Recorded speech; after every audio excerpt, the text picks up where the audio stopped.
আপনারা কথা বলেন, আমি নিচে যাচ্ছি। Excuse me. আমার কথা শেষ হয়নি লুবনা। যা বলতে এসেছি সেটা তোমাদের দুজনকেই শুনতে হবে। ফারদিন হোস্টেলে চলে যাচ্ছে। কেন আম্মা? সবই তো সলভ হয়ে গেছে। তোদের নিজেদের দুটো ছেলে মেয়ে থাকা সত্ত্বেও তোরা বাচ্চাটার মন বুঝতে পারলি না। ফারদিন কষ্ট পেয়েছে আর আমাদের উপর অভিমান করেছে। শওকতার মেজ বউ ওকে বোঝাতেই পারছে না, আর ও আমার ধারে কাছেই আসছে না।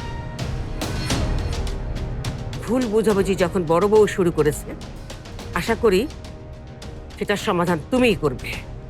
আমি সরি বলেছি, আমাকে আর কি করতে হবে? This is too much. আম্মা আম্মা তুমি কিছু ভেবো না, আমি ব্যাপারটা দেখছি।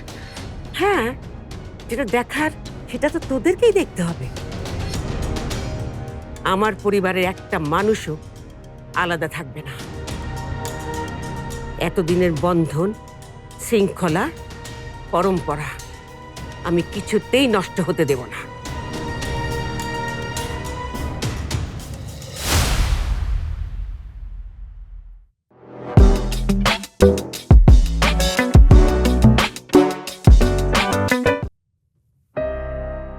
আরেকটা কথা মনে রেখো লুবনা, যদি ফারদিন এই বাড়ি ছেড়ে চলে যায় তাহলে মনে রেখো এই বাড়ির পরম্পরায় চির ধরল, এবং সেই জন্যে একমাত্র তুমি দায়ী। তুমি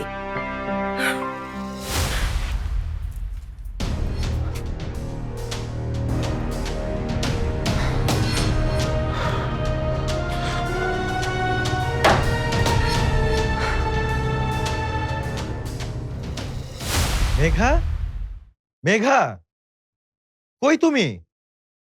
চোখ খুলবো? মেঘা, মেঘা,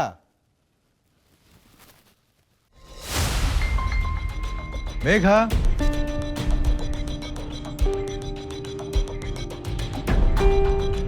মেঘা,